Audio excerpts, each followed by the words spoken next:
안녕하세요. 저는 60대의 나이에 마음이 아주 만신창이가 된 아들 하나, 딸 하나 키운 할머니입니다. 요즘은 100세 시대라 60대는 젊은 사람이다라고 한다고들 하던데 저는 오랜 시간을 투병해 왔어서 그런지 외관이 파사삭 늙어버렸네요. 여러분들은 혹시 어느 날 갑자기 시한부를 청구받게 된다면 어떤 기분이 들 것 같으신가요? 아무래도 사람 사는 게 다 비슷비슷하다 보니까 나이가 들면 자연스럽게 병도 생기고 하는 거라지만 저는 의사의 입에서 그 말이 나왔을 때 무서웠습니다. 환자분 여기에 보시면 있어서는 안 될 것이 있어요. 이 말 말입니다. 여러분들은 혹시 어떠실 것 같으세요? 예상치도 못한 이야기를 듣게 된다면요. 하지만 정말 기적적으로 새 인생을 다시 살게 된다면 또 어떠실 것 같습니까? 제 말이 너무 둥글넓적해서 무슨 말인지 잘 모르시겠지요? 저는 지금 제 2의 인생을 살면서 지금까지 살았던 것과는 다른 경험을 하는 중입니다. 그 이야기를 지금부터 시작해 보겠습니다. 남편과 힘들게 결혼을 했습니다. 서로 잘난 것 하나 없는 집안에서 가난함에 허덕였던 것은 아니었지만 지원 한 푼 받지 못하고 단칸방에서 신혼살림을 차렸습니다. 그저 자식들이란 알아서 자라나고 스스로 커가는 법이라고 방관하던 부모 밑에서 자란 저희 두 사람은 우리 아이에게만큼은 그런 무관심을 주지 말자고 다짐하며 결혼을 했지요. 남편과는 마음이 잘 맞았습니다. 사사로운 취미 하나까지도 서로를 존중해주는 법을 알았고 어쩌다가 부부싸움을 하더라도 금방 화해를 했지요. 서로가 어떤 걸 싫어하고 어떤 걸 좋아하는지 눈빛만 봐도 알 수 있을 만큼 저희 두 사람은 마음이 잘 맞고 잘 통했었습니다. 그래서 남들은 저희에게 인꼬 부부라고 별명을 붙여주었지요. 그저 같이 있기만 해도 즐겁고 좋았기 때문에 100년해로 평생을 함께하자 그렇게 약속을 했습니다. 아들을 낳고 그 밑으로 딸까지 낳았을 때는 정말 뛸 듯이 기뻤습니다. 저희가 생각하고 바랐던 가족 계획이 비로소 완성이 된 것이었으니까요. 저희는 정말 행복했습니다. 말 잘 듣는 아들, 딸은 학교에서도 칭찬이 자자했어요. 우리 아들은 공부를 무척이나 잘했고 우리 딸은 사교성이 좋아서 친구들이랑 잘 어울리고 도움이 필요한 친구들이 곁에 서서 열심히 도와주던 아이였거든요. 주변에서도 자식 농사 잘 지었다고 얼마나 부러워하던지. 원래 부모의 마음이라는 것이 다 그렇잖아요. 자식 칭찬받는 거 말고 더 한 뿌듯함이 있을까요? 저와 남편은 사는 것이 팍팍하고 힘들어도 자식들의 웃는 얼굴을 보면 그 모든 힘듦이 씻겨 내려가는 것 같은 기분이 들었습니다. 우리는 배고파도 자식들은 배불리 먹이자면서 그렇게 열심히 일을 했지요. 저는 선천적으로 몸이 그렇게 단단하지 못한 체질이어서 아이를 둘 낳은 뒤부터는 밖에서 일을 하는 게 조금 무리가 있었어요. 금방 몸이 축 나버리곤 했거든요. 남편은 저에게 집에서 집안일을 하는 것이 밖에서 노동을 하는 것보다 더 힘든 일이라며 집에서도 제발 좀 쉬라고 말을 해주었었지요. 당신이 일을 그만두었다고 해서 부담을 가질 필요는 없어. 내가 가장이잖아. 앞으로 내가 두 배, 세 배 더 노력하면 되는 거니까 아무 걱정하지 말고 집에서도 좀 쉬어. 빨래 이런 건 내가 해도 충분하다고. 빨래 어차피 세탁기가 다 해주는 건데, 여보, 좀 쉬어. 여보, 내가 집에서 쉬고 있는데 집안일이라도 해야지. 밖에서 열심히 돈 벌고 온 당신이 집안일까지 해줘야 되겠어? 괜히 내 일 뺏으려고 하지 말고 당신은 밖에서 열심히 돈 벌어와. 집안일은 내가 알아서 할 테니까. 알았지? 남편은 늘 제 걱정을 했고 저는 남편에게 괜찮다고 안심을 시켜주었죠. 저희는 정말 세상의 모든 것을 다 가진 기분이었어요. 비록 자식들이 하고 싶다는 걸 다 시켜줄 수 있는 형편은 아니었지만 자식들도 저희의 이런 사정을 다 이해했고 스스로 부담되지 않는 선에서 요구를 해왔죠. 정말 꼭 필요한 것들만 조심스럽게 사달라고 말을 하더라고요. 아직 어린 자식들에게 집안 형편이라는 것을 깨닫게 하고 부담을 주는 것 같아서 미안했지만 남편은 일찍 철이 든 자식들을 자랑스러워했어요. 그렇게 한 푼, 두 푼 모아서 언젠가는 고층 아파트에서 살아보자는 꿈과 희망을 가지며 하루하루를 버텨냈습니다. 그런데 이런 저희에게도 믿고 싶지 않은 일이 일어나게 되었어요. 남편이 돈을 조금이라도 더 벌겠다고 작은 회사 공장에서 일을 하면서 오후 시간대에는 부업으로 대리운전 아르바이트도 뛰고 그랬었는데 야밤에 술에 취한 승객을 모시고 집까지 대리운전을 해주다가 큰 사고가 나게 되었지요. 술에 잔뜩 취한 취객이 남편이 운전을 하고 있는 것을 보고 술김에 자기 차를 빼앗은 강도라고 생각을 한 겁니다. 얼마나 술에 취했으면 본인이 대리운전 기사를 불렀다는 것조차 까먹은 것인지 남편은 운전 중에 머리채를 잡혔고 당장 내리라고 남편을 주먹으로 치는 취객을 말린다고 갓길에 차를 세우려고 하다가 그만 사고를 낸 것이었어요. 하지만 정말 불행하게도 차가 전봇대를 잇는 힘껏 들이박았고 차에 불이 붙기 시작한 겁니다. 취객은 놀라서 차에서 뛰쳐내렸지만 남편은 안전벨트 고정 부분 쪽이 고장도 나고 에어백도 터지면서 움짝달싹을 못하게 되었죠. 결국 구급차가 오긴 했지만 남편은 차에서 내리지 못했고 그렇게 허망하게 세상을 뜨게 되었습니다. 그때가 저희 아들 고등학교 2학년 때, 딸이 중학교 3학년 때 일이었어요. 저는 밤 늦은 시간에 분명히 한 건의 대리운전 후 돌아온다고 했던 남편이 아침까지 돌아오지 않음을 이상하게 여겼고 경찰서에 신고를 하게 되었습니다.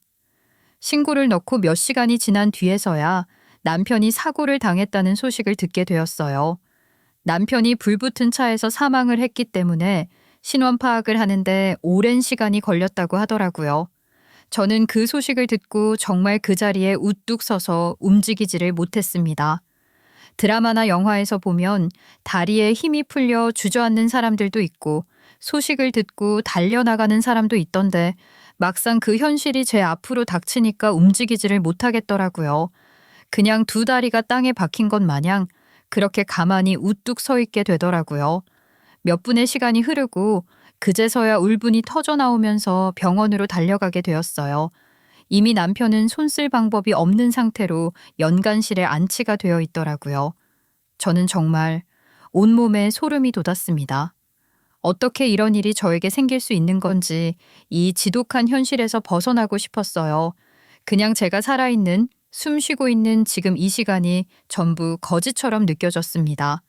아들과 딸의 학교에도 연락을 했고 혼비백산이 되어 병원으로 달려온 아들, 딸을 보면서 저는 결국 소리를 내어 목 놓아 울고 말았죠. 자식들도 아무 말 못하고 계속해서 울기만 하더라고요. 그렇게 남편의 장례를 치르게 되었는데 엎친 데 덮친 격으로 사고를 주장하던 가해자가 자기 잘못은 하나도 없고 우리 남편이 전부 잘못한 것이라며 죄를 뒤집어 씌운 겁니다. 그러면서 자기 차가 전소되어 버렸으니 당장 물어내라고 손해배상 청구를 하겠다고 하더라고요. 저희는 정말 어찌해야 할지 막막했죠. 그런데 우리 남편이 딱 한 가지를 몸에 지니고 다녔었는데 그 물건이 바로 녹음기였어요. 남편은 대리운전을 하면서 혹시나 어떤 일이 생길지 모른다고 늘 소형 녹음기를 몸에 지니고 다녔었거든요. 불에 전부 타버린 줄 알았는데 차가 충격을 받으면서 열어두었던 창문으로 녹음기와 남편의 휴대폰 같은 것이 떨어져 나갔었나 봐요. 남편이 늘 차문 손잡이에 올려두었었거든요.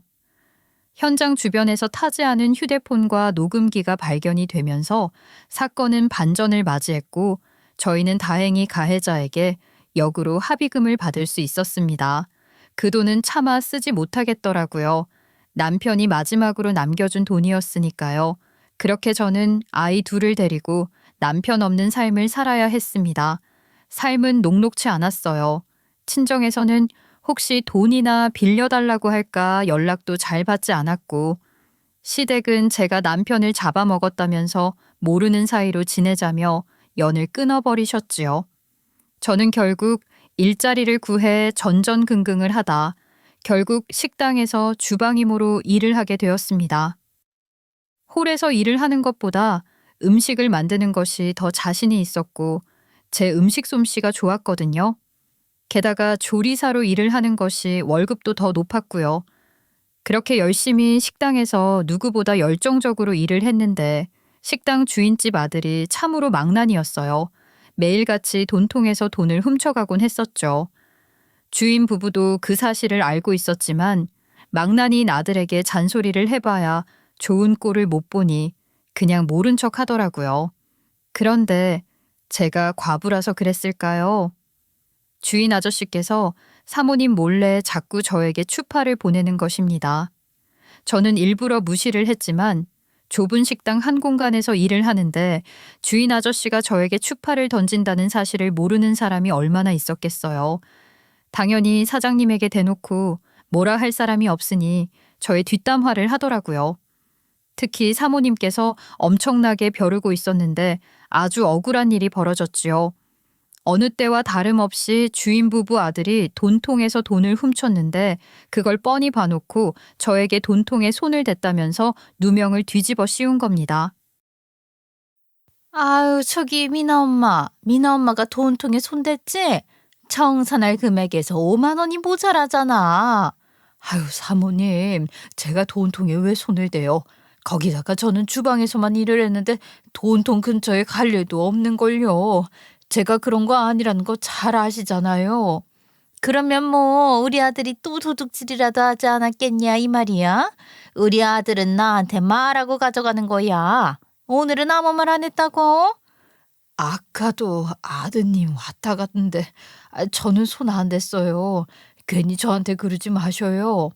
내가 지금 쌩 사람 잡는다는 거야? 내가 왜? 아니 미나 엄마밖에 없잖아. 여기 일하는 아줌마들 하나같이 남편 있고 자식들 다 돈 벌어서 취미로 일하는 거 몰라서 그래? 미나 엄마만큼 힘들게 사는 사람 없다고? 얼마 전에 그 미나 엄마 아들 그 누구야? 민준이가 강의 교재 사야 한다고 돈 필요하다 그랬다면서 나한테 값을 해달라고 했었잖아. 내가 안 된다고 하니까 5만 원 훔쳐간 거 아니야? 아유, 사모님, 저 억울해요. 제가 아무리 힘들게 살고 자식들 뒷바라지하는데 돈이 필요하다고 해도 도둑질은 안 해요. 내가 그걸 어떻게 믿어? 미나 엄마처럼 손버릇 나쁜 사람이랑은 같이 일 못하니까 내일부터 나오지 마. 사모님, 이건 부당해고 아닌가요? 제가 했다는 증거 하나 없이. 아니, 여사님들, 제가 돈 안 훔친 거 다 보셨잖아요. 저 주방에서 나오지도 않은 거 잘 아시잖아요.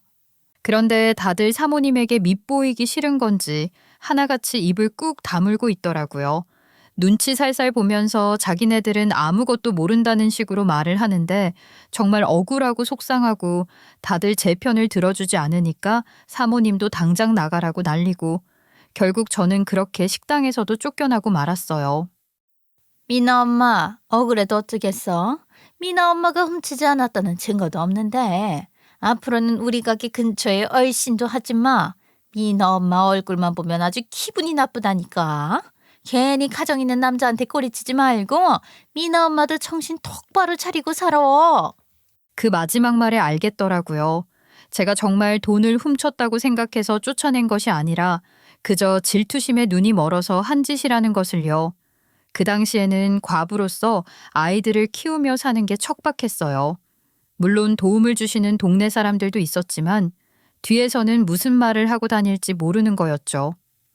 또 제 삶이 본인들의 삶보다 불우한 것에 위안을 받는 사람들도 있었고요. 상처투성이었습니다. 식당에서 쫓겨나 너무 억울한 나머지 그 근처에 주저앉아 울고 있는데 어디서 손수건 하나가 쓱 내밀어지더군요. 누군가 하고 올려다보니 웬 노신사였습니다. 뭘 그렇게 서럽게 울고 있어? 세상 무너진 것도 아닌데 그딴 식당보다 훨씬 좋은 일도 많어. 보니깐 그 아줌마가 요리를 엄청나게 잘하더만. 저 식당은 복을 발로 찼네. 에이구, 요리하는 사람 쫓아내서 뭘로 장사할 거요? 아휴, 안녕하세요. 손수건은 제가 빨아서 드릴게요. 성함도 나이도 몰랐지만 얼굴은 익숙한 분이셨어요. 저희 식당에 가끔 와서 고등어 구이에 식사를 하시던 분이셨거든요. 일주일에 두세 번은 꼭 방문을 하시는 노신사였죠. 항상 멀끔한 양복을 입고 머리도 반듯하게 넘기고 다니시는 분이셨기에 인상에 깊이 남아 있었어요. 손수건으로 눈물을 찍어내고 있는데 갑자기 저에게 명함을 하나 주시더라고요. 뭐인고 했는데 명함에 떡하니 사장님이라고 적혀 있는 게 아니겠습니까? 저는 그렇게 대단한 분인지는 몰랐습니다. 손수건을 빨아서 주는 건 나중에 하고 일단 지금은 실직자 아니여. 내가 이야기 들어보니까 사는 게 팍팍해 보이던데 그러지 말고 아줌마가 해준 밥이 맛있으니 내일부터 우리 집으로 출근해. 네? 출근을 하라니요? 그게 무슨 말씀이세요? 내가 뭐 외국말 했어. 우리 집으로 출근해서 밥하고 빨래하고 청소해. 아줌마가 해준 밥이 아주 꿀맛이거든. 내가 월급은 섭섭치 않게 해줄 테니까. 아마 이 식당에서 번 돈에 비하면 훨씬 많을 거야. 그러면서 슬쩍 얼마를 주시겠다 하시는데 정말 제가 식당에서 일하는 값의 2배를 쳐주시겠다 하더라고요. 그 말에 어찌 일을 거절할 수 있겠습니까? 일하는 시간도 아침 9시부터 저녁 7시까지만 하면 된다고 했습니다. 저는 당장이라도 출근을 하겠다고 했고 다음 날부터 노신사댁에 가서 집안일을 하며 월급을 받았습니다. 그 돈으로 아들 공부 쭉 시키고 딸도 전문대이긴 하지만 대학에 보냈고요. 몇 년 동안 아껴가며 걱정 없이 돈을 벌었던 것 같습니다. 그러다가 한겨울에 제가 빙판길에서 넘어지는 바람에 무릎을 다친 날이 있었어요. 아무래도 나이가 먹어가니까 관절이 제 마음처럼 멀쩡하지 않더라고요. 무릎은 아픈데 집안 청소는 해야 하고 딸에게 도움을 요청했지만 저희 딸 또한 아주 작은 회사에 다니고 있었던 터라 연차를 쓰기 눈치 보인다고 우물쭈물 말을 하더라고요. 제가 어쩔 수 없이 아픈 무릎으로 청소를 해야겠다 생각을 했죠. 엄마는 왜 오빠한테는 안 물어보고 나한테만 물어봐. 난 그게 너무 불만이었어. 항상 보면 오빠는 똑똑하다고 잡일 같은 거 도와달라는 소리도 안 하면서 나한테는 부담 없이 물어보더라. 얘는 내가 언제 또 그랬다고. 얘 그렇게 말하면 내가 서운하지. 진짜라니까. 그럴 때마다 서운했어. 안 그래도 지금 물어보려고 했어. 네 오빠는 뭐 안 바쁘니? 대학원 다니면서 바쁘지. 아들은 29살에 대학원을 다니고 있었고 딸은 중소기업에 취직해서 일을 하고 있었죠. 근데 딸이 저한테 씩씩거리면서 말을 하니까 아들에게도 눈치껏 물어볼 수밖에 없었어요. 혹시 시간 좀 괜찮냐고 물어보니까 아들이 냉큼 그날은 시간이 된다면서 제 일을 도와주겠다고 하더라고요. 그래서 일하는 사장님 댁에 양해를 구하고 아들이랑 같이 출근을 했습니다. 제가 부엌에서 요리를 하는 동안 아들이 대신 청소를 해주었는데 그러다가 사장님 손녀딸이랑 눈이 떡하니 맞아버린 거지 뭡니까? 자랑은 아니지만 제 아들이 저를 닮아서 곱게 잘생겼거든요. 게다가 머리까지 좋아서 대학원 연구실에 다니면서도 인기가 많은 놈이었습니다. 그 당시에 저는 아무것도 몰랐었는데 아들놈이 그 집 손녀딸이랑 눈이 맞아서는 몰래 연애를 하게 된 것입니다. 저는 3년 동안 그 사실을 몰랐어요.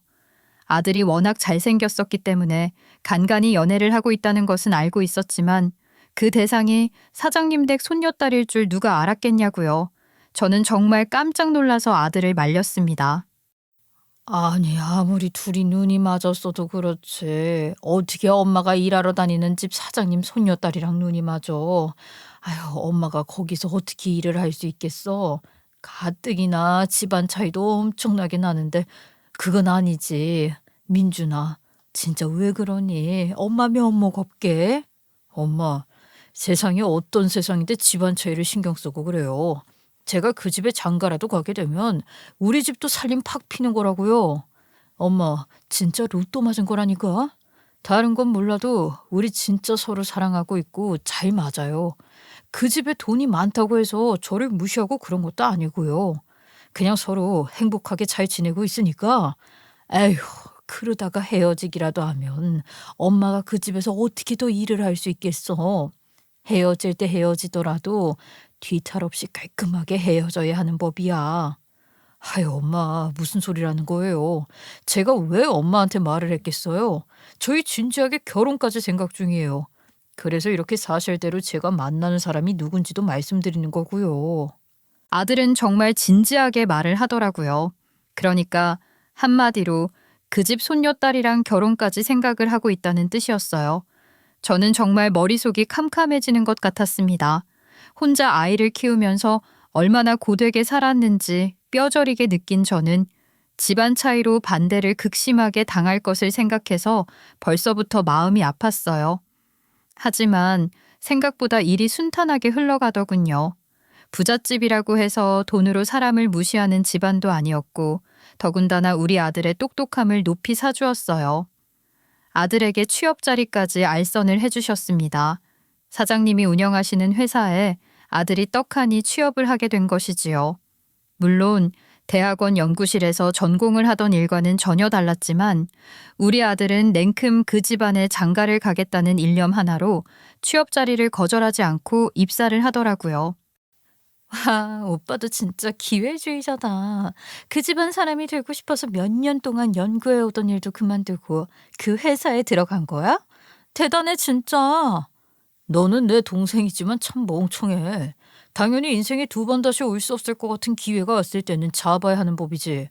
내가 연구하던 건 내 동기들 후배들이 알아서 해줄 거고. 아무튼 오빠가 장가 가서 우리 집안 일으킬 테니까 너 그런 줄 알아.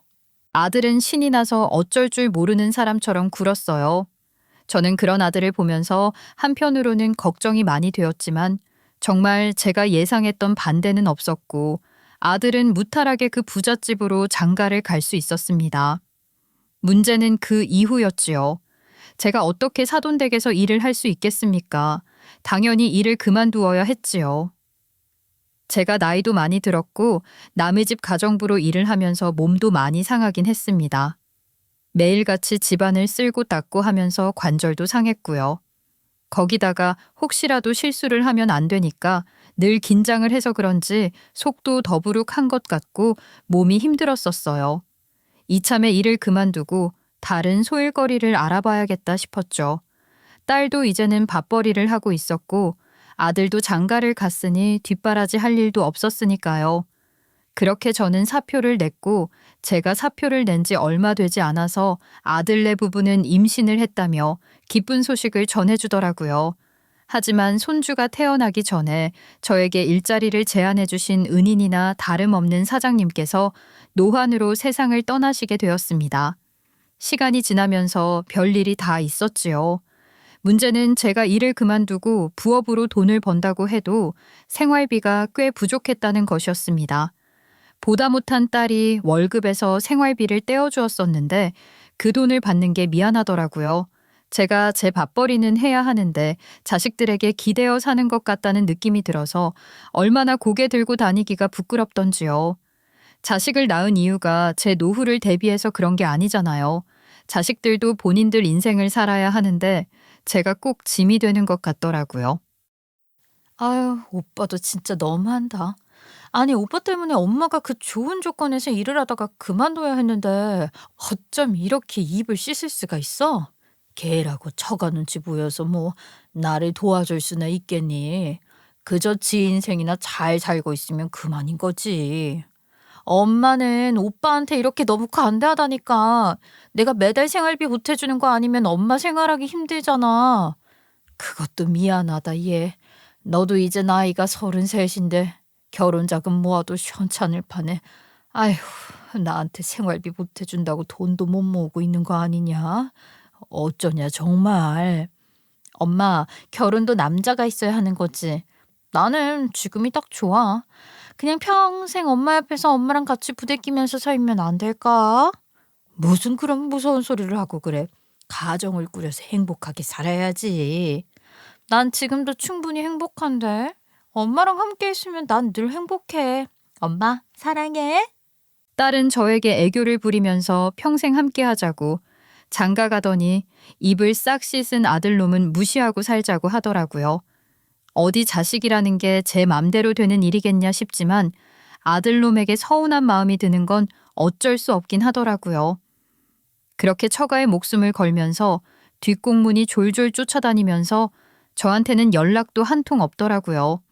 물론 사람이 실리를 따지는 거야 맞지만 제가 지 부모인데 어찌 사는지 연락은 해줄 수 있는 거 아니겠습니까?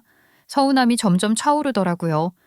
그런데 이 아들놈이 처가에 열심히 노력을 하는 거야 알겠는데 저한테서는 단물만 쪽 빨아먹으려고 하는 게 아니겠어요? 손주를 키우는 게 힘들다고 저한테 손주만 덜렁 맡겨놓고 사돈댁이랑 같이 놀러를 가고 있더라고요. 그런 걸 보면서 아들놈 키워봐야 소용 하나 없다는 생각이 들더라고요. 저에게 들킬까봐 몰래 다녀왔는데 우리 딸이 또 젊지 않겠습니까? 며느리의 SNS를 몰래 구경하고 있었다고 하더라고요. 거기에 어린 손주만 쏙 저에게 맡겨놓고 사돈 어르신들 모시고 골프 여행을 다녀온 사진이 떡하니 있는데 씁쓸하더라고요. 저는 결국 취직 자리를 알아보다가 유제품 방문 판매 일을 시작하게 되었습니다. 아침에 녹즙 배달도 하고 우유 배달도 했지요. 그렇게 열심히 야금야금 돈을 벌어서 생활을 이어가고 있었는데 인생이라는 게 그렇더라고요. 제가 열심히 살아보겠다고 마음을 먹으니 왜 이런 시련이 따라오는 건지 모르겠어요. 어느 날부터 피로감이 엄청나게 몰려오기 시작했습니다. 자도 피곤하고 먹는 것도 시원치 않고 저는 제가 여름을 타나 싶었어요. 여름이 되면 입맛이 사라지기도 하고 몸이 괜히 축축 처지고 그러잖아요. 그래서 나이 먹고 갱년기의 여파로 힘이 든 건가 싶었죠. 그런데 저희 딸이 아침에 힘들게 일어난 저를 보고 깜짝 놀라더라고요. 아니, 엄마 얼굴이 왜 이렇게 누렇게 떴어? 엄마 어디 아픈 거 아니야? 누렇게 떴어? 아휴, 엄마가 요즘 무리를 해서 그런 건지 뭔지 이상하게 속도 더부룩한 것 같고 피곤함이 영 가시지를 않네. 엄마, 영양제라도 챙겨 먹어야 하는 거 아니야? 내가 오늘 영양제 좋은 거 있나 알아보고 주문할게. 딸은 제 걱정을 하면서 영양제를 챙겨 먹으라고 하더라고요. 그깟 푼돈 조금 아까워서 영양제를 먹을 생각도 못 했었는데 딸에게 고맙다 싶었죠.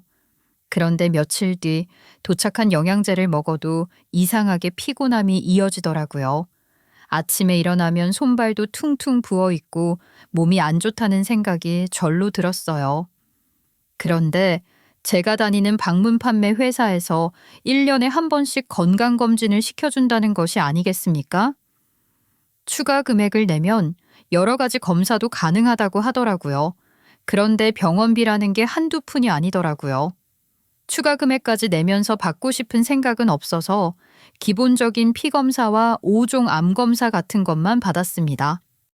엄마, 이럴 때 확 해버리지. 내가 비상금으로 모아둔 돈 있는데. 아니면 오빠한테 좀 도와달라고 해도 되는 거잖아. 네 오빠 요즘 회사 일 때문에 바쁘다고 연락도 제대로 못하는데 무슨 그런 부탁을 하겠니. 괜히 걱정이나 하지. 피검사만 해도 나을 건 다 나은다고 하더라. 별일이야 있겠어. 걱정하지 마. 그렇게 딸을 안심시키고 출근을 반복하다가 제가 그만 픽 쓰러지고 만 것입니다. 눈을 떠보니까 병원에 누워 있더라고요. 무리를 해서 그런 것 같다고 링거 다 맞으면 퇴원을 해도 된다고 하는데 이상하게 겁이 덜컥 나는 게 아니겠습니까? 저는 하루빨리 피검사를 한 결과가 나오길 기다렸습니다. 그렇게 일주일의 시간이 가고 병원에서 연락을 받아 한달음에 달려갔는데 의사가 아주 심각한 얼굴을 하고 저에게 말을 하더라고요. 제가 처음에 했던 그 말 그대로 했어요. 환자분, 여기 보시면 이게 환자분의 간 초음파인데 아무래도 보여서는 안 될 것이 보이는 것 같아서요. 피검사 수치도 이상하고요. 정밀 검사를 진행해 보는 것이 좋을 것 같습니다. 그리고 조직 검사도 좀 필요할 것 같고요. 저는 그 말이 귀에 들어오지 않더라고요. 그 말은 즉슨 제가 고장이 나도 단단히 고장이 났다는 것 아니겠습니까? 그때부터는 몸이 덜덜 떨리면서 두려워지기 시작했습니다. 늘 그냥 지나가는 말로 하루빨리 남편의 곁으로 돌아가고 싶다고 말을 했었는데 말이 씨가 되는 건가 싶었어요. 어떤 정신으로 집에 돌아왔는지도 모르겠습니다. 검사에 필요한 약이라고 약을 한 봉지 들고 멍하니 거실에 앉아 있으니 퇴근하고 돌아온 딸이 무슨 일 있냐고 물어보더라고요. 엄마가 말이다. 어디가 고장나도 단단히 고장이 났나 봐. 병원에서 글쎄 정밀 검사도 해봐야 하고 조직 검사도 해봐야 한다고 하대. 그게 무슨 소리야? 엄마 어디가 어떻게 아프다는데?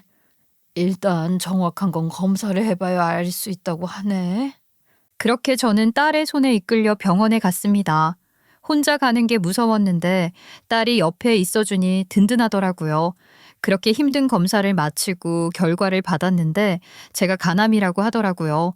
아무리 삶이 지치고 힘들어도 술은 입에 대지도 않았었던 저였는데 간암이 걸렸다는 게 황당했어요. 사람 몸이라는 게 신기하더라고요. 어디에 조금만 무리를 가해도 금방 망가지는 게 장기라고 했어요. 나이가 들면서 영양제도 잘 챙겨 먹고 운동도 하고 그랬어야 했는데 자식들 키운다고 돈 벌어서 노후 준비한다고 바빠서 정작 제 몸은 하나도 챙기지 못했던 것이었죠. 얼마나 하늘이 무너지는 기분이던지 저는 결국 울고 있는 딸을 달래다가 같이 울어버렸습니다.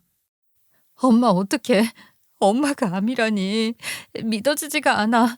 엄마, 나 엄마 없이 어떻게 살아? 왜 그런 소리를 하고 그래? 의사 선생님이 수술만 받으면 괜찮아진다고 하잖니. 엄마도 이식 대기자에 명단 올려두고 하면 좋은 소식 들려오겠지. 위급한 사람이 앞에 줄줄이 있으면 어떡해. 엄마 차례가 오기 전에 사달이 나면 어떻게 하냐고. 그러지 말고 나 검사 받을래. 공여자 검사라는 거 있다며. 엄마한테 내 간 떼어줘도 괜찮아. 아이고, 얘는 무슨 소리를 하는 거야. 멀쩡한 간을 왜 떼어줘. 이식 대기 받으면 된다는데 왜 그런 짓을 하니. 엄마, 이식이라는 게 뭐 오늘 내일 바로 할 수 있는 건 줄 알아? 절대 아니야. 이식 기다리다가 세상 하직하는 사람이 얼마나 많은데. 내가 줄 수 있으면 무조건 줘야지. 얘 시집도 안 간 애가 몸에 흉터가 생기면 어떡해. 그리고 그 간 수술 그거 하면 약도 한참 먹고 해야 돼서 임신도 하면 안 된다는데 너 정말 뭐 결혼이라도 안 할 거야? 안 해. 나한테는 엄마 살리는 게 중요하지. 그리고 오빠한테도 빨리 연락해. 네 오빠한테는 왜? 괜히 걱정이나 하지. 엄마, 무슨 소리야 지금? 오빠도 검사 받아봐야 할 거 아니야. 이식할 수 있는 확률을 늘려야지. 아이고 정말. 아이, 나한테 어쩌다가 이런 일이 생겨서 자식들 걱정이나 시키고. 엄마, 그러는 거 아니야. 우리 엄마 자식들이야. 엄마 없으면 어떻게 살라고. 당연히 엄마를 살리는 게 먼저지. 오빠도 무조건 동의할걸? 오빠야말로 결혼도 했고 자식도 다 낳았는데 엄마한테 간을 이식해주지 못할 이유가 뭐가 있어. 엄마가 안 하면 내가 해. 그러더니만 아들에게 전화를 걸더라고요. 그리고서는 제가 간암이라는 사실과 이식을 받아야 한다는 사실, 공여자 검사를 해보자는 이야기까지 다 했어요. 그러니 아들이 순순히 알겠다고 대답을 했다고 하더라고요. 아들도 충격을 받았겠죠. 천년만년 함께할 줄 알았던 지 어미가 암이라고 하니 얼마나 가슴이 아팠겠습니까? 그렇게 저는 마지막까지 자식들에게 짐이 되는 것 같아서 마음이 아팠습니다. 그리고 며칠 뒤 저는 또 다른 검사들을 받아야 했기에 병원에 입원을 하게 되었어요. 간이식을 위해서는 준비해야 할 것이 많았습니다. 일단 아들과 딸 역시 공여자 검사를 받기 위해서 병원을 찾아왔지요. 그 자리에 며느리까지 찾아왔더라고요. 아이고, 여기까지 어떻게 왔어, 번거롭게. 어머님이 수술하셔야 한다는데 당연히 와야죠. 그런데 공여자 검사에서 일치하면 저희 남편 간에 떼다가 이식하는 거죠? 그렇다고 하더라. 근데 가족이라고 한들 무조건 일치하는 건 아니라고 하니. 아, 그렇구나. 어머님 힘내세요. 그렇게 말을 하는데 은근히 며느리 눈치가 보이더라고요. 그 말이 꼭 우리 아들의 간이 저에게 일치하지 않았으면 좋겠다는 말로 들렸어요. 아들과 딸은 힘들게 공여자 검사를 마쳤고 저는 간 수치를 안정화시키기 위해서 약을 또 한가득 받아오게 되었습니다. 그리고 며칠 뒤에 병원에서는 희망적인 소식을 전해왔어요. 아들과 딸 둘 다 기증이 가능하다는 이야기를 들었고 또 한 번 기증 전에 정밀 검사를 해봐야 한다고 하더라고요. 하늘의 감사함과 죄스러움이 동시에 들었습니다. 어떻게 자식에게서 간을 기증받는 게 기쁘기만 하겠습니까? 평생 약을 달고 살아야 할지도 모른다고 하던데 걱정이 많았죠. 아무래도 나보단 오빠가 체력도 더 좋고 오빠는 결혼도 해서 이미 자식도 다 낳았으니까 오빠가 공여자로 나서는 게 좋을 것 같은데. 내가? 야, 나는 가정이 있으니까 잘못되면 더 큰일이지. 나한테 무슨 일이라도 생기면 내 자식들은 어떡해.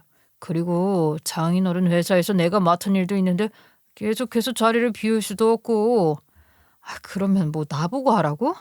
나는 아직 결혼도 안 했는데 내가 기증하는 게 맞다고 생각해? 간기증하고 나면 약 먹어야 해서 임신도 못한다고 하던데 정말 오빠는 나한테 다 떠맡기고 싶어? 나도 일정이라는 게 있잖아. 엄마 빨리 수술하는 게 좋다며. 근데 내가 한동안은 스케줄이 꽉꽉 차기도 했고. 오빠 진짜 너무한다. 물론 내가 기증해 줄 생각이 있었어. 내가 엄마 살리고 싶으니까. 내 간 떼어줘도 안 아까우니까. 그런데 그렇게 핑계를 대면서 하기 싫은 티를 팍팍 낼 줄은 몰랐다. 실망이야. 병실 밖에서 아들이랑 딸이랑 이야기를 하는데 하필이면 화장실에 간다고 나갔다가 듣고 말았지 뭐예요. 씁쓸하더라고요. 자식들에게 이런 민폐를 끼쳐도 되나 싶어서 말이죠. 결국에는 딸이 나서서 기증을 해주겠다고 했습니다. 그런데 그 이후부터 아들놈이 병실에 코빼기도 안 비추는 게 아니겠습니까? 딸의 말에 의하면 혹시라도 자기가 안 한다고 하면 본인에게 불똥이 튀게 될까봐 겁이 나서 피하는 것 같다고 하는데 저는 설마 우리 아들이 그렇게 비겁한 놈일까 싶었어요. 어릴 때부터 말도 잘 듣고 누구보다 효자였던 아들놈이 그렇게 변했을 거라고 생각하고 싶지 않았던 것도 있었죠. 얘 너무 네 오빠 미워하지 마라. 애가 있으니까 당연히 겁도 나고 그러겠지. 나도 너희 키우면서 가슴을 졸인 적이 한두 번이 아닌데 다른 것도 아니고 간을 떼어주라는 건데 당연히 그러지 않겠니? 오빠는 엄마가 얼마나 노력을 하면서 오빠를 키웠는지 잘 알면서 그러면 안 되는 거야. 엄마가 병난 거에 팔알은 우리 탓이라고. 내가 내 몸 관리 못해서 그런 걸 가지고 아유 왜 그런 소리를 하고 그래. 엄마 정말 괜찮아. 우리 예쁜 딸이 이렇게 엄마 걱정해주고 지켜주는데 뭐가 걱정이야. 딸은 속상해하면서 울었어요. 아마 겁도 많이 났겠죠. 저도 겁이 났는데 오죽했겠습니까? 아무튼 저는 딸에게 간 기증을 받기로 하고 건강관리에 힘을 썼습니다. 그런데 이 망할 아들놈 점점 실망만 안겨주더라고요. 공여자 검사를 하고 나서 아무래도 큰 검사이다 보니 여러 가지 장기들의 수치가 다 나왔을 거 아닙니까? 그 결과를 들으러 와야 하는데 한 번을 안 오는 겁니다.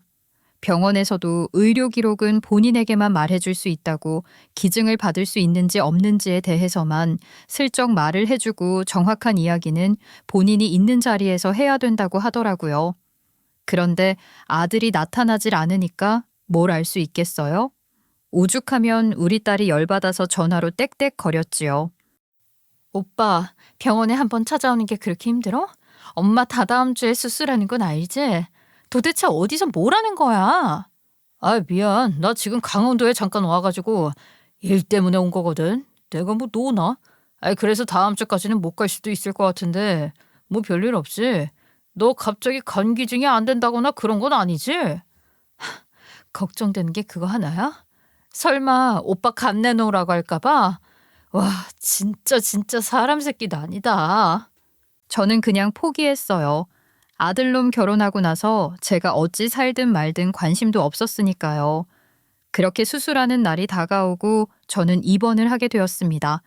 딸이랑 나란히 말이죠. 그런데 한 가지 생각을 못한 게 있었어요. 딸이랑 저랑 가족이라고는 아들까지 해서 셋인데 아들이 도통 병원에 올 생각도 하지 않고 있었잖아요. 아무리 불러도 바쁘다는 핑계만 댔고요. 지금이야 수술 전에 관리하려고 입원을 한 거라지만 수술을 하고 나면 병간호를 해줄 사람이 필요하잖아요. 가뜩이나 수술비가 어마어마하게 들어서 딸이 들어두었던 적금까지 전부 해지를 한 상황이었는데 간병인을 쓸 돈이 없었던 거죠. 막막했습니다. 어디서 돈을 빌릴 수도 없었고 그렇다고 집 보증금을 뺄 수도 없는 상황이었고요. 저 아들아, 혹시 돈을 좀 빌려줄 수 있겠니? 네? 제가 돈이 어딨어요. 솔직히 어머니 수술비 모자라다고 그래서 처가 눈치 보면서 도와드린 건데 돈이 왜 또 필요하신데요? 아니 그게 아니라 그러면 혹시 우리 수술이 얼마 안 남아서 병원에 입원을 한 건 알고 있지? 안 그래도 미나한테 연락받았죠. 입원 잘 하셨어요? 잘했는데 수술하고 나면 말이다. 우리가 둘 다 누워 있어야 하는데 병간호를 해줄 사람이 필요하지 않겠니?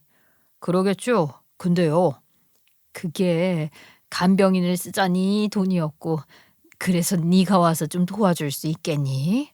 제가요? 일단 생각을 좀 해봐야 할 것 같아요. 저도 무슨 스케줄이 생길지 몰라서요. 일단 엄마 알겠습니다.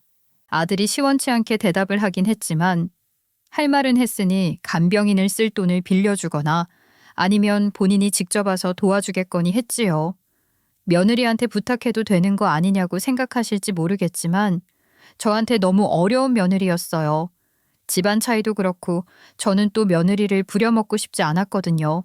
그렇게 입원한 지 3일이 더 지나가고 수술이 코앞인데 아들 녀석 연락이 없더라고요. 의사가 찾아와서 간병인은 구했냐, 보호자는 어디 있냐 물어보는데 입을 꾹 다물었죠. 보다 못한 딸이 아들에게 전화를 해보라고 난리를 쳐서 전화를 걸었습니다. 아들, 우리 수술인데 혹시 병간호를 하러 와줄 수 있겠니? 엄마, 어떡하죠? 저 못 가요. 이번에 우리 장모님이 건물 하나 사셨잖아요. 강원도에 하나 사셨는데 건물 관리도 할 겸 겸사겸사 골프 치러 가자고 하셔서 가겠다고 했거든요. 뭐? 골프? 아니 어미가 수술을 하는데 다른 것도 아니고 골프 때문에 못 온다는 게 이게 말이나 되는 소리야? 그러면 어떡해요?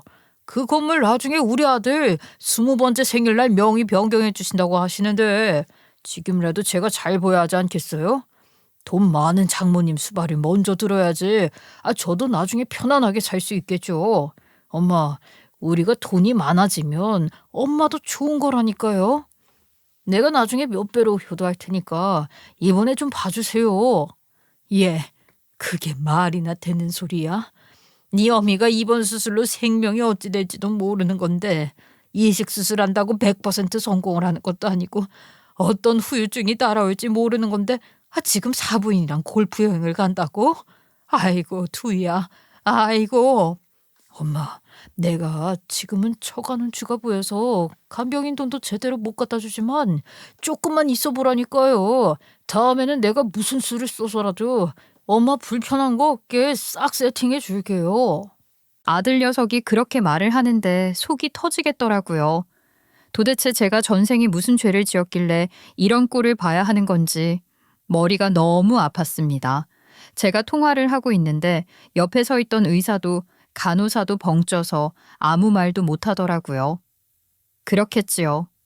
어느 자식이 엄마가 수술을 한다는데 사돈이랑 골프 여행을 간다고 못 온다는 말을 하겠습니까? 그런데 그 순간 의사가 제 전화를 확 가져가더니만 아들놈에게 충격적인 말을 뱉는 게 아니겠습니까? 저는 정말 기겁을 하고 말았습니다.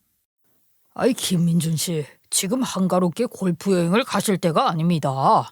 김민준 씨도 병원에서 정밀 검사를 받아보셔야 합니다. 김민준 씨, 마지막으로 그 혈액 검사 언제 받아보셨습니까? 김민준 씨도 환자분이랑 같이 간 수치며 염증 수치며 정상 범주를 벗어났다고요. 그 말에 저희 딸 입이 떡 벌어지더라고요. 저는 눈만 동그랗게 뜨고 아무런 말도 하지 못했죠. 저는 의사 선생님을 붙잡고 그게 무슨 소리냐고, 우리 아들 몸에 무슨 문제가 생긴 거냐고 물어보았지만 환자의 개인정보이기 때문에 가족에게도 말을 해줄 수 없다고 하는 겁니다. 저는 그때부터 아들을 닥달해서 당장 병원에 와서 검사를 해보라고 난리를 쳤습니다. 아이씨, 엄마, 나 여행 갔다 와서 갈게. 일단은 수술 잘 받고요. 수술날 못 가보는 건 미안해요. 알았죠? 그러더니 전화기 전원을 뚝 꺼버리더라고요. 딸은 아들놈 욕을 하면서 그딴 인간에게 시간 쏟아붓지 말고 지금이라도 수술만 생각하라고 마음의 안정을 취하라고 했어요. 저는 결국 딸과 함께 간이식 수술을 받았고 오랜 시간 잠들어 있다가 눈을 떴습니다. 참으로 고통스러웠어요. 주렁주렁 달린 약은 한두 가지가 아니었고 수술 부위 통증 때문에 정말 낮인지 밤인지도 모르게 진통제에 취해서 잠만 잤으니까요. 딸도 마찬가지였어요. 옆에 누워서 같이 끙끙거리며 아파서 울다가 또 잠들었다가 아주 그냥 난리를 쳤지요. 간병을 해줄 사람 하나 없는 게 서러웠습니다. 사돈댁도 너무하시지. 제가 이렇게 수술을 받은 걸 뻔히 알면서도 우리 아들을 데리고 여행을 갈 생각을 하다니 말입니다. 그놈들을 사람 취급도 하지 않고 앞으로는 가족이라고 부르지도 않기로 결심했지요. 그렇게 수술을 받은 지 일주일이 더 넘어서야 아들놈이 병원에 얼굴을 빼꼼 내밀더라고요. 엄마, 좀 괜찮아요? 제가 진즉에 왔었어야 했는데 너무 늦었지? 아이, 미안. 너는 그게 사과하는 태도야, 이놈아? 어떻게 아들이라는 놈이 재미가 수술을 하는데 코빼기도 안 비치고 양심도 없이 네가 여기를 왜 왔어? 아니, 나도 사정이 있었잖아. 그래서 엄마, 그 담당 의사는 어디에 있는데? 나한테 계속 무슨 검사를 받아보라고. 내가 어찌 알아. 내 병실에 와서 의사를 찾으면 어떡해. 진료실에 가서 찾아야지. 아들놈은 정말 그 의사를 만나는 게 목적이었는지 제 옆에 꽃 한 다발과 음료수 10병이 들어있는 세트를 두고 냉큼 나가더라고요. 그리고 2시간 뒤에 눈이 벌겋게 충혈이 된 아들이 돌아와 제 침상에 무릎을 꿇고 울기 시작했습니다. 아휴, 엄마, 나 어떡하면 좋아? 나도 간암이래. 나도 엄마랑 똑같이 간암이래. 수술을 해야 한다는데 나 어떻게 하냐고. 아들이 공여자 검사를 받고 제 병실에 나타나지 않았었잖아요. 혹시라도 지간 빼달라고 할까봐 피했었죠. 그런데 저랑 간을 공유할 수 있는 건 맞았지만 아들놈 저랑 똑같이 간암이 시작되었던 것입니다. 아들의 간도 암덩어리로 뒤덮인 상황이라 이식 수술이 필요했던 것이지요. 그 사실을 저나 딸에게는 개인정보라며 알려주지 않았죠. 어차피 공여자 검사도 했겠다. 아들이 병원에 오면 그때 말하면 된다고 생각을 했을 겁니다. 하지만 아들은 간을 빼앗길까봐 병원에 발도 들이지 않았지요. 하루라도 빨리 이식되기를 해야 하는 상황에서 아들놈이 여행이네 모네 뻔질거리면서 돌아다녔으니 1분 1초를 놓친 게 얼마나 아까웠겠습니까? 결국에는 제가 아들이랑 통화를 할 때 옆에서 당장 병원에 방문을 하라고 윽박을 지를 수밖에 없었던 거지요.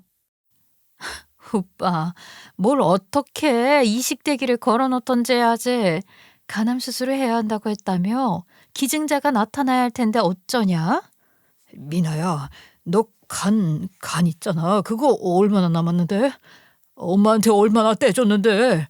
너랑 나랑 둘 다 기증이 가능하다고 했으니까 네 간 나한테도 줄 수 있는 거 아니야? 이놈이 미쳤나? 어디 지 동생이 수술하고 나왔는데 간을 떼어달라는 이야기를 하고 있어. 앞으로 평생을 약을 먹고 살아야 할지도 모르는데 지금 네 동생한테 간이 얼마나 남았냐고? 야, 이놈의 자식아, 너 제정신이야? 그럼 어떡해. 나는 이대로 이식자가 나타날 때까지 기다리기만 하는 소리야? 그러길래 싸게 병원에 와서 검사받고 동시 수술이 가능했는지 확인이라도 해봤어야지. 이미 뗄 만큼 다 뗐는데 이제 와서 무슨 이식 수술이야.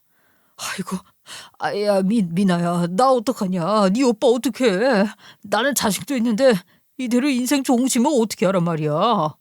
아들이 병실 한가운데 대자로 누워서 아주 그냥 난리 부르스를 추더라고요. 아들이 간암이라는 사실에 놀란 사돈댁이고 며느리고 전부 병원에 찾아왔죠. 아들 녀석, 지가 간암이라는 걸 알아서 그런 건지 얼굴이 누렇게 뜨다 못해 거무죽죽 하더라고요. 그런데 더 기가 막힌 건 며느리가 저에게 와서 빌더랍니다. 어머님은 이식받아서 이제 건강 되찾으신 거죠? 혹시 이상 반응 더 이상 없으면 재수술이 가능한지 확인이라도 해주시면 안 되나요? 제가 이 없이 애들을 어떻게 키우면서 살아요. 어머님, 제발 이 한 번만 살려주신다 생각하고 검사 한 번만 받아주시면 안 돼요? 아가씨도요.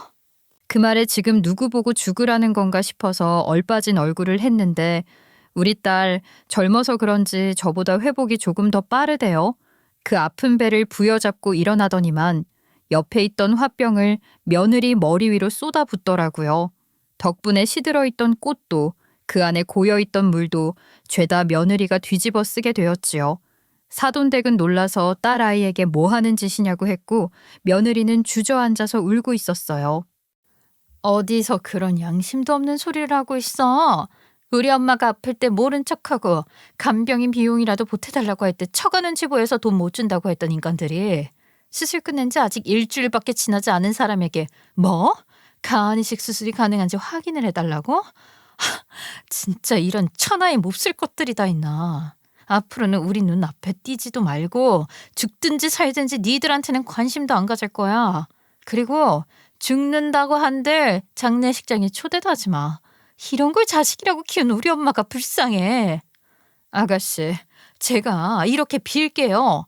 아니 어떻게 우리 남편 한 번만 도와주시면 안 될까요?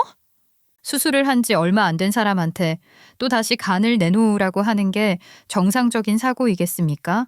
암이라는 말에 미쳐서 눈이 돌아간 거겠죠. 이거야말로 아들 인생에 천벌이 내려진 것 아니겠습니까? 저는 그 뒤로 아들이랑 며느리가 찾아와서 신세한탄을 하고 울고 불고 해도 모른 척 했습니다. 간호사를 호출해서 저 망나니 같은 것들을 눈앞에서 치워달라고 부탁드렸죠. 물론 저도 제 배로 낳은 아들이니 마음이 아프기도 했습니다. 하지만 아들놈이 저에게 한 행동은 평생이 가도 용서를 할 수 없는 짓이었어요. 지 건강 하나 모르고 지 이득만 챙기려고 한 저런 놈에게 제가 어떻게 온정을 베풀 수 있겠습니까? 그 뒤로 며느리는 매일같이 찾아와 질질 짰고 저랑 딸은 모르쇠로 일관했습니다. 제가 퇴원하는 날까지 쫓아왔던 게 강력하게 간에 대한 이야기는 하지 말라고 했지요. 아들 녀석 그 이후에 시름시름 앓기 시작했다네요. 결국에는 병원에서도 간 이식 수술을 받은 사람의 간을 다시 떼어줄 수 없다는 소리를 들었고 지금은 수술을 하기 위해 이식대기를 걸어놨다고 하더라고요. 왜 며느리랑 시댁 식구들은 공여자 검사를 안 했냐고요? 아들에게 간을 떼어주고 싶은 마음은 들지 않았나 보죠. 아들 녀석 아주 땅을 치고 후회하며 저에게 매일같이 문자 메시지를 보냅니다. 정말 진정한 가족이라고 생각했는데 지들 간은 떼어주기 싫어서 이식대기만 걸어놓고 기다리고 있는 모습에 삶의 회의감을 엄청나게 느꼈다고요. 말로는 우리 아들 없으면 못 산다 하던 며느리도 지 몸은 소중한지 간은 안 떼어주려고 하니 그럴만 하겠다 싶네요. 이거야 말로 천벌이 내려진 거고 자업자득이지 않겠습니까? 아들놈 솔직히 얼마나 더 살 수 있을지 모르겠지만 딸이랑 저랑은 평생 용서하지 않기로 했고 장례식을 치러도 가지 않겠다고 결심했습니다. 그게 마지막으로 할 수 있는 저희의 복수인 것 같아서요. 무거운 이야기로 마무리를 하게 되어 죄송스럽기도 합니다. 하지만 어미라고 해서 자식을 무조건 감싸기만 할 수 없지 않겠습니까? 앞으로는 저와 딸 단 둘이서 잘 먹고 잘 회복하며 살아보려 합니다. 제 이야기 들어주셔서 감사합니다.